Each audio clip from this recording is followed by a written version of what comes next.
सादर नमस्कार, सादर जय जिनेंद्र। क्षमा ब्रेकिंग जैन न्यूज प्रतिदिन प्रातः, दोपहर एवं रात्रि में देश भर से संपूर्ण जैन समाज से संबंधित सही और सकारात्मक समाचारों के लिए देखना और सुनना न भूलें। साथ में आपसे विनम्र निवेदन है कि यदि आपने इस चैनल को सब्सक्राइब नहीं किया है तो कृपया अवश्य कीजिए और शेयर और लाइक करके धर्म प्रभावना में सहयोगी एवं सहभागी बनिए। जब एक दीपक होता है तो हम उसके प्रकाश से अपने रास्ते की ओर बढ़ चलते हैं। ऐसे ही हमारे सामने किसी एक व्यक्तित्व का जीवन की घटनाक्रम होता है, उसी अनुरूप हम अपने जीवन को ढालते चले जाते हैं। कल जब हम प्रसंग आपके सुन रहे थे उसमें एक बात आई थी कि आचार्य भगवान की कृपा अपने शिष्यों पर बराबर होती है। कोई ऐसा एक घटनाक्रम जब आचार्य महाराज ने आपको शिक्षा देने के लिए या कुछ समझाने के लिए कभी कभी वो कठोर भी हो जाते हैं अनुशासन का पालन कराने के लिए, तो कुछ ऐसी आचार्य भगवान के दुर्लभ संस्मरण जो आपके साथ घटे हो। संस्मरण हर अपने आप में दुर्लभ ही होता है, क्योंकि व्यक्ति जिसे अपनी स्मृति का विषय बना लेता है, अपनी मेमोरी का विषय बना लेता है, कुछ विशेषता होती है तभी उसे याद रखता है। सामान्य घटनाक्रम को हम भूल ही जाते हैं। कौन सी घटनाएं हमें याद रहती हैं? आप अपने जीवन में हमेशा क्या याद रखते हो? कुछ विशेष हो जाता है। जब संस्मरण की बात करें तो संस्मरण शब्द ही अपने आप में कहता है समीचीन रूप से स्मरण करना, सही तरीके से उसे अपनी बुद्धि का विषय बना करके रखना। तो अपन कह रहे हैं विशेष संस्मरण, इसका अर्थ है कुछ सामान्य संस्मरण भी होते हैं। क्यों शुभांशु? हो सकते हैं। हाँ, कुछ घटनाएं विशेष भी होती हैं। घटनाएं तो वैसे बहुत सारी हो जाती हैं, पर कुछ ऐसी घटनाएं होती हैं जो हमें अंदर तक झंझोड़ करके रख देती हैं, अंदर से एकदम हिला देती हैं। या हम यूं कहें अंदर से ही एकदम बदल करके रख देती है। जब बात गुरुवर की करें, आचार्य परमेष्टि की करें, आचार्य परमेष्टि की बहुत सारे लक्षण होते हैं, बहुत सारे गुण होते हैं। जैसे वो माँ होती है, अपने बालक को वात्सल्य भी देती है, प्यार भी देती है, लेकिन समय पड़ने पर वो डांट भी लगाती है। यदि डांट ना लगाए तो बालक जो है गलत रास्ते पर आगे बढ़ जाता है। ऐसे ही पूज्यवर गुरुवर ने एक हाइकू लिखा है, बिना डांट के शिष्य और शीशी का भविष्य कहाँ। बिना डांट के शिष्य और शीशी का भविष्य कहाँ। शीशी में जब तेल आदि रखा रहता है, घी आदि रखा रहता है और उसमें डांट ना लगे, ढक्कन ना लगा हो, तो वह बिखर जाता है। संभावना उसके बिखरने की बहुत अधिक रहती है। और डांट का दूसरा अर्थ होता है, आप सभी लोग जानते हैं, कंट्रोल करना। यदि शिष्य कुछ अपने मन के अनुसार करने लगे तो गुरु का कर्तव्य होता है गुरु से डांट करके भी बोलते हैं और बोलना भी चाहिए। क्योंकि जैसा माँ का अधिकार पुत्र पर होता है तो पुत्र के लिए वात्सल्य भी देती है, सब कुछ देती है, उससे उसका अपनत्व रहता है। और जिससे अपनत्व रहता है, या यूं कहें जिससे अपनापन रहता है, अपनापन ज्यादा प्रॉपर रहेगा, खासकर शैपरा वालों के लिए तो अपनापन सही रहेगा। और गुरु का ही कुछ गुरुवर का दिया हुआ ही नाम है। तो जिसके प्रति अपनापन होता है, उसी के प्रति ये भाव आता है कि उसे हम डांटें। यदि वह थोड़ा बहुत भी इधर उधर चलने लगे, रास्ते से थोड़ा बहुत भी स्खलित होना प्रारंभ कर दे, यह आवश्यक है। एक घटनाक्रम हमारे साथ भी, हम लोगों के साथ भी घटा, बड़ा विशेष घटनाक्रम था। ये बात 2009 की, जब ग्रीष्म काल का प्रवास बड़े बाबा के चरणों में था, कुंडलपुर में। उस समय संघ में हम थे और भी बहुत सारे महाराज जी थे। हम आगम सागर जी, पुनीत सागर जी, दुर्लभ सागर जी और सहज सागर, 5 महाराज।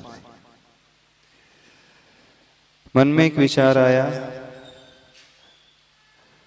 कि स्वाध्याय करना है। परीक्षा मुख ग्रंथ का स्वाध्याय है, न्याय का ग्रंथ है, तो न्याय पढ़ने की ललक थी, इच्छा थी। उस ग्रंथ का स्वाध्याय मिलकर के करेंगे। क्योंकि गर्मी का समय था, प्रातःकाल भक्ति के पश्चात, शुद्धि आदि के पश्चात बड़े बाबा के दर्शन करके लौटते थे। वहीं जहां आपने देखा हुआ कुआं है, उसके सामने एक बहुत बड़ा वृक्ष है, देखा हुआ, याद है ना? उसी वृक्ष के नीचे पूज्यवर निर्यापक श्रमण योग सागर महाराज जी बैठ करके माला फेरते थे। और उसी के निकट हम सभी 5 मुनि महाराज उस ग्रंथ का स्वाध्याय करते थे। कुछ दिन हो गए स्वाध्याय करते करते, तो पूज्यवर योग सागर महाराज जी ने पूछा, आप लोग इस न्याय ग्रंथ का स्वाध्याय कर रहे हो, बहुत अच्छी बात है, स्वाध्याय करना कोई बुरी बात नहीं होती, पर एक बात बताओ, आप लोगों ने आचार्य प्रवर से पूछा भी कि नहीं पूछा, कि बिना पूछे ही अपने आप ही शुरू कर दिया? अब जैसे ही बड़े महाराज जी ने ये प्रश्न रखा, तो मन में थोड़ा सा विचार आया, बात तो सही कही महाराज जी ने। हम लोगों ने आचार्य भगवान से तो पूछा था ही नहीं। क्यों नहीं पूछा था, उसका कारण भी हम बता देते हैं। क्योंकि डर लग रहा था कि गुरुवर कहीं मना ना कर दे, क्योंकि गुरुवर की एक बहुत बड़ी विशेषता है। गुरुवर ये कहते हैं, बड़ों से अध्ययन करना चाहिए, बड़ों से शिक्षण ग्रहण होना चाहिए। साधर्मी लोग आपस में एकदम से बैठकर के अध्ययन ना करें, क्योंकि गहराई की कमी होती है। और जब गहराई की कमी होती है, 5 लोग 8 लोग मिलकर के कुछ पढ़ेंगे, तो सबका ज्ञान भी उतना होता नहीं है, समझ भी उतनी नहीं होती है। सब अपने अपने बुद्धि के अनुसार कुछ अर्थ अलग अलग निकाल सकते हैं। जब अपनी अपनी बुद्धि आ जाती है, अर्थ भिन्न भिन्न निकलने लगते हैं, अथवा मत एक जैसे मैच नहीं करते हैं, तो एक सबसे बड़ा ड्रॉबैक होने की संभावना रहती है। जब आपके विचार किसी और से न मिले, तो क्या हो जाता है, आप अपनी बात पर कायम रहते कि नहीं, मैं बिल्कुल सही कह रहा हूं, हमारी दृष्टि में इसका अर्थ ऐसा ही है। अब दूसरा व्यक्ति है, वो भी समझदारी तो रहता है, वो कहता कि नहीं, हमारी दृष्टि में इसका अर्थ ऐसा है। अब 4 लोग मिल रहे हैं, 4 लोग मिलकर के कुछ पढ़ रहे हैं, तो कई प्रसंग ऐसे आ सकते हैं क्योंकि विषय क्लिष्ट होता है, कठिन होता है, तो एकदम से सबको समझ में ना आए और सबके point of view different different हो सकते हैं। और ऐसी कंडीशन यदि निर्मित हो जाती है तो फिर जो उद्देश्य स्वाध्याय का होना चाहिए वो उद्देश्य तो रहेगा नहीं। उद्देश्य क्या रहता है स्वाध्याय का, पता है आप लोगों को? हाँ, ज्ञान का विकास ही नहीं, ज्ञान का विकास तो बहुत छोटा उद्देश्य होता है। राग और द्वेष की हानि, क्या स्वाध्याय का उद्देश्य होता है? समता की प्राप्ति। हानोपादान उपेक्षाश्च फलम ज्ञानस्। ज्ञान का फल क्या हो? हान, उपादान और उपेक्षा। यानी हमारे भीतर राग द्वेष की हानि होना चाहिए, हमारे भीतर कुछ बढ़ना चाहिए। क्या बढ़ना चाहिए? जो ज्ञान है, समझ है, विवेक है, अच्छी बातें हैं, उसका विकास होना चाहिए। और तीसरी स्टेज आती है उपेक्षा। उपेक्षा मीन्स एकदम माध्यस्थ भाव, समता का भाव, पूर्ण अध्यात्म का भाव, यानी निर्विकल्प रहने की जो साधना होती है वो किससे प्राप्त होती है? स्वाध्याय से, ज्ञान से। अब स्वाध्याय अपन पढ़ कर रहे हैं और स्वाध्याय को लेकर ही यदि एक दूसरे में मनमुटाव हो जाए तो फिर तो उल्टा रिएक्शन हो जाएगा। तो फल ना निकल करके उसका क्या निकल गया? दुष्फल निकल गया। तो ये संभावना बनी रहती है। देखना, आचार्य भगवान की बहुत बड़ी दूरदृष्टि रहती है, जो हम लोग नहीं सोच सकते हैं, सामान्य व्यक्ति नहीं सोच सकता है, वो बातें आचार्य भगवान गहराई से सोच लेते हैं। यानी आचार्य भगवान वहां का देख लेते हैं जहां तक हमारी नजर जाती ही नहीं। आचार्य भगवान इतना दूर का देख लेते हैं। तो ये दूरदृष्टि का परिणाम है, गुरुवर का, उनकी दृष्टि का परिणाम है कि वे कभी भी इस प्रकार से कोई भी कदम उठाने के पूर्व पहले कई बार सोचते हैं, विचारते हैं, फिर उसका निर्णय करते हैं क्या करना चाहिए, क्या नहीं करना चाहिए। और शिष्यों को चलाना हो, संघ का संचालन जब करना हो, तो उसमें और प्रवीणता की आवश्यकता, एक्सपर्टीज की आवश्यकता होती है। हर किसी के बस की बात नहीं होती है कि वो इतने बड़े समूह को संचालित कर ले। घर में माता पिता अपने 2 बेटों को नहीं संभाल पाते। हाँ? 2 पुत्र होते हैं, 2 बच्चे होते हैं, दोनों भिन्न भिन्न दिशाओं में निकल जाते हैं। वे उन्हें रोक करके रखना चाहें, एक साथ बांध करके रखना चाहें, अपनी इच्छानुसार दिशा में चलाना चाहे, तो पिता की दिशा अलग रहेगी, बड़े पुत्र की दिशा अलग रहेगी और छोटे पुत्र की दिशा अलग रहेगी। तो घर में 2 बच्चों को संभालना कितना कठिन होता है आज के जमाने में। और एक स्थिति वह है जब हजारों लोगों को मैनेज करना। वे दोनों बच्चे आपके ही वंश और आपके ही अंश, आप ही का खून उनमें है। देखना, आप ही से उनकी उत्पत्ति हुई है, जीन्स भी आपके द्वारा, ब्लड भी आप ही के द्वारा, सब कुछ आपके द्वारा। आप उन्हें कंट्रोल नहीं कर पाते हैं और किसी संघ को चलाना, इतने सारे लोगों को चलाना जो भिन्न भिन्न दिशाओं से, भिन्न भिन्न प्रांतों से, भिन्न भिन्न भाषा को बोलने वाले, भिन्न भिन्न परिस्थितियों से भिन्न भिन्न ज्ञान को रखने वाले, भिन्न भिन्न अमीरी गरीबी को रखने वाले, सभी प्रकार के लोग आते हैं। अब उनको मैनेज करना सबसे मोस्ट डिफिकल्ट टास्क होता है दुनिया का, होता है कि नहीं? इससे बड़ा कार्य, इससे बड़ा कार्य दुनिया में हो ही नहीं सकता, क्योंकि सबको सेटिस्फाइड करना और सही रास्ते पर लगाते हुए आगे बढ़ाना। तो जिसके भीतर ये क्षमता होती है वही गुरु कहलाता है। जिसकी सोच इतनी गहरी होती है, जिसका दृष्टिकोण इस प्रकार का होता है, वही व्यक्तित्व जो है बहुत ऊंचाई तक पहुंच पाता है। तो आचार्य भगवान की दृष्टि इस मामले में बहुत ज्यादा है। तो इस कारण आचार्य भगवान कहते हैं स्वाध्याय करना बहुत अच्छी बात है, उसमें कोई बुराई नहीं है, लेकिन ये देखना कहीं मनमुटाव तो ना हो जाए। इस कारण आचार्य भगवान जनरली परमिशन नहीं देते। पढ़ना है तो अपने बड़ों से पढ़ो, जो उस कैपेबिलिटी को रखता है, जो वो निर्देश देगा, जो वो संकेत देगा, उसमें हमारे मन में कोई क्वेश्चन रेज ही नहीं होगा, प्रश्न नहीं उठेगा, हम उसे सहजता से स्वीकार कर लेंगे। एक सबसे बड़ा डर यही था, मन की बात बता रहे हैं। इसी कारण हम सभी मुनि महाराजों ने चला करके आचार्य भगवान से पूछा नहीं कि हमें स्वाध्याय करना है।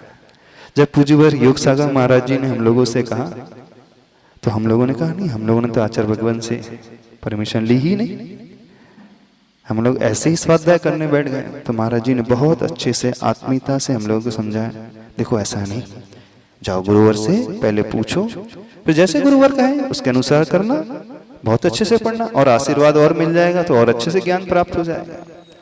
अब हम लोग आचार्य भगवान के पास गए। दोपहर का वक्त था, सामायिक के पश्चात गर्मी का समय था। तो आचार्य भगवान छोटे से कमरे में, तखत के ऊपर नहीं, छोटे से, वहां जब सामायिक करते थे गर्मी में तो वहां मिट्टी की टाइल्स लगी थी। यदि आपने पुराना संत निवास देखा हो, ज्ञान साधना केंद्र देखा हो, जो फ्लोरिंग थी माटी वाली टाइल्स की थी। तो गर्मी के समय में आचार्य भगवान पार्टी पर न बैठ करके टाइल्स पर भी बैठ के नहीं, जमीन पर बैठ करके सामायिक कर लेते थे, क्योंकि पसीना बहुत आता था। तो आचार्य भगवान कई बार ऐसा करते थे, लेकिन उस दिन ऊपर बैठे हुए थे, हम लोग पहुंचे, थोड़ा मन में विकल्प तो था ही। आचार्य भगवान से निवेदन किया कि आचार्य भगवान, हम लोग परीक्षा मोक्ष ग्रंथ का स्वाध्याय कर रहे हैं, महाराष्ट्री वहीं बैठे थे, हम लोगों ने आपसे पहले पूछा नहीं। महाराष्ट्री ने हम लोगों को निर्देश किया कि जाओ गुरुवर से पूछ करके आओ, आज्ञा लो, आशीर्वाद ग्रहण करो, फिर अच्छे से पढ़ो। तो मन में थोड़ा सा डर तो था, डरते डरते गुरुवर से निवेदन किया। गुरुवर ने जानते हो क्या कहा? उस समय जो शिक्षा थी थोड़ी डांट करके, प्रत्यक्ष में रहते हुए भी आप लोग बिना पूछे कर लोगे, बिना पीछे स्वाध्याय कर लोगे, तो फिर परोक्ष में क्या होगा? और हमें आप लोगों से तो ये उम्मीद थी ही नहीं कि आप लोग बिना पूछे कर लोगे। पहले थोड़ा सा डांट करके जोर से बोला, इसका अर्थ है आप लोग गुरु की आज्ञा तो मानते नहीं। क्या डर था आप लोगों को पूछने में? क्यों नहीं आप लोगों ने पूछा? कोई बात थी? शुरुआत करने के पहले पूछने आना था। अब योग सागर महाराज जी ने कहा है, अब उनके कहने पर आप लोग पूछने के लिए आ रहे हो। इसका अर्थ यदि वो नहीं कहते तो आप तो पूछने ही नहीं आते। तो हम लोग सब शांत, सिट्टी पिट्टी गुम हो गई, हो जाती है कि नहीं? वैसे ही गुरुवर के पास जाते हैं, अच्छों की सिट्टी पिट्टी गुम हो जाती है, कोई कुछ बोल ही नहीं पाता है। और यदि गुरुदेव थोड़ा तेज बोल रहे हो तो, और अपन ने गलती की हो तो फिर तो और थोड़ा सा भय अंदर से लगने लगता है। तो सब हाथ जोड़े हम लोग, गर्दन नीचे झुकाए, आचार्य भगवान की शिक्षा को सुनते रहे। शिक्षा क्या कहे, डांट को सुनते रहे। आचार्य भगवान ने पहले तो बहुत थोड़ा सा बोला, ये बिल्कुल ठीक नहीं है, ऐसा नहीं होना चाहिए, प्रत्यक्ष में आप लोग बिना पूछे कर लोगे। हाँ मानते हैं कि स्वाध्याय करना था, लेकिन पूछा क्यों नहीं, पहले ये बताओ। तो धीरे से हम लोग ने कहा, आचार्य भगवान हमने कहा धीरे से कि डर लग रहा था। किस बात का डर लग रहा था? कहीं आप मना ना कर दें। अच्छा, इस बात का डर लग रहा था, यानी आपको पहले से पता था कि हम मना भी कर सकते हैं? नहीं, हाँ हाँ लग रहा था।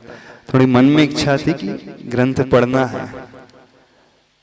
देखो, बिना गुरु की आज्ञा के यदि पढ़ भी लोगे ना तो वो ज्ञान कभी काम नहीं आएगा। इस बात को याद रखना, ज्ञान तब काम में आता है जब पूर्ण विनय भाव होता है, जब पूर्ण बहुमान होता है, तब उस ज्ञान का फल मिलता है। ऐसे कभी ज्ञान कभी काम नहीं आता। अभी तक तो तेज थे, अब इसके तुरंत बाद अब गुरुदेव का पूरा अप्रोच बदल गया। अभी तक गर्म पट्टी चल रही थी, थोड़ी देर तक गुरुदेव ने बहुत तेज आवाज में बोला, फिर जैसे देखा पांचों लोग एकदम सहम से गए हैं, डर से गए। भले ही आज्ञा का उल्लंघन किया था, लेकिन कार्य गलत तो नहीं किया था। अब आचार्य भगवान ने ठंडी पट्टी शुरू करना शुरू किया। अब बहुत पोलाइटली धीरे धीरे समझाने लगे, देखो यदि विनय सहित पूछते, पहले आकर के पूछते तो कितना अच्छा होता। फिर आचार्य भगवान ने एक दृष्टांत सुनाया। जब आचार्य धरसेन स्वामी जी के पास पुष्पदंत और भूतबली मुनि महाराज गए थे, तो जिस दिन वे आने वाले थे, पूर्व काल में ब्रह्म मुहूर्त में आचार्य धरसेन स्वामी जी को क्या स्वप्न दिखाई दिया था कि दो श्वेत बैल आ रहे हैं और दो श्वेत बैल आकर के उन्होंने 3 परिक्रमा दी धरसेन स्वामी जी की, और 3 परिक्रमा देने के पश्चात बहुत विनम्र भाव से वे गवासन में बैठ गए और उनकी ओर टकटकी लगा करके देख रहे। बस जैसे ही उन्होंने सपना देखा, उनकी निद्रा चले गई और उठते ही उनके मुख से जानते सबसे पहले क्या शब्द निकला था? जयदु सुध देवता। बहुत बड़े आचार्य थे, निमित्त ज्ञानी थे, और ब्रह्म मुहूर्त में इस प्रकार का स्वप्न दिख जाए, इसका अर्थ है कि ये बहुत मांगलिक स्वप्न है। जो उनकी भावना थी श्रुत को सुरक्षित रखने की, जिस भावना से उन्होंने एक संकेत संदेश भेजा था महिमा नगरी में कि यह जिनवाणी, यह आगम सिद्धांत का ज्ञान कैसे सुरक्षित रहेगा, तो 2 मुनियों की उन्होंने डिमांड की थी, और उन 2 बैलों को स्वप्न में देख करके निमित्त ज्ञान से जान लिया था कि वे मुनि महाराज आज ही आ जाएंगे, और वे बड़े विनीत हैं। जिस प्रकार का स्वप्न दिखा था कि बैल बहुत विनम्र भाव से परिक्रमा लगा करके बैठ गए, तो उन्होंने जान लिया कि जो मुनि आने वाले हैं 2 बहुत विनयशील, बहुत अच्छे, बहुत गहराई को लिए हुए। और जब स्वप्न पूर्ण हो गया, सवेरे उठे तो थोड़ी देर के पश्चात क्या देखते हैं कि सामने से 2 युवा मुनि आए और उन्होंने परिक्रमा की। 3 भक्ति पूर्वक आचार्य प्रवर धरसेन स्वामी जी को सिद्ध भक्ति, श्रुत भक्ति, आचार भक्ति पूर्वक वंदना की, नमस्कार किया और गवासन में बैठ गए और निवेदन करने लगे कि हम लोग वहां से आए हैं। अब देखना, उन्होंने स्वप्न में तो ज्ञात कर लिया था कि वे आने वाले हैं और वो समझ भी गए कि वो ही मुनि महाराज है। फिर भी इसके पश्चात भी उन धरसेन स्वामी जी ने उन मुनियों की परीक्षा ली। कौन सी परीक्षा ली थी? दोनों को एक एक मंत्र दिया था सिद्ध करने के लिए। एक में एक अक्षर अधिक था, एक में एक अक्षर कम था। एक को अधिक दांत वाली देवी सिद्ध हो गई, जिसमें अक्षर कम था, कानी देवी सिद्ध हो गई। उन्होंने अपने ज्ञान से जान लिया मंत्र में जरूर कोई कमी है, मंत्र को सुधारा, फिर सुधार करके पुनः सिद्धि की। फिर सही रूप वाली वो देवियां प्रकट हुई और जाकर के निवेदन किया गुरुवर से कि पूरी घटनाक्रम कि ऐसा ऐसा हुआ।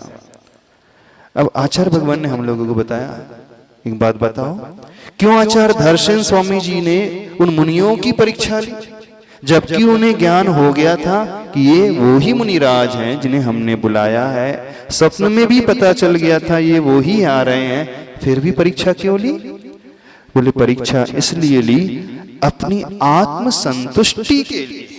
हम जानते हैं कि सही है, लेकिन आत्म संतुष्टि के लिए उनकी परीक्षा ली जाती है और देखा जाता है कि कितने विनयशील हैं, कितने अच्छे से गहराई को लिए हुए हैं।